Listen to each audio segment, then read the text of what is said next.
गटारी बनवण्यासाठी हा पक्ष प्रवेश करायला शिवसेनेची शिस्त आहे का? आता खरं म्हणजे लाडक्या बहिणीचा आदर आम्ही केला आणि लाडक्या बहिणींची योजना देखील आम्ही केली आणि लाडक्या बहिणींच्या विरोधामध्ये जे जे लोक गेले, सावत्र भाऊ, दुष्ट भाऊ, त्यांना विधानसभेत माझ्या लाडक्या बहिणीने त्यांची जागा दाखवली. आता हे जे लाडक्या बहिणीच्या विरोधामध्ये गटारी सारखे शब्द प्रवेश करतात, खरं म्हणजे आता खरं म्हणजे एवढं सगळं पतन झालेलं असताना, एवढे सगळे लोक सोडून जात असताना आत्मपरीक्षण करण्याऐवजी, आत्मचिंतन करण्याऐवजी जे गेले ते गटारात थे,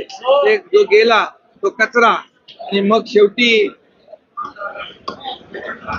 राहतील ते काय. आणि म्हणून मी एवढंच सांगतो की जे आम्ही 2022ला जो उठाव केला हा या महाराष्ट्रातल्या जनतेने त्याला स्वीकारलं, कारण जनतेच्या मनातलं आम्ही सरकार आणलं आणि म्हणून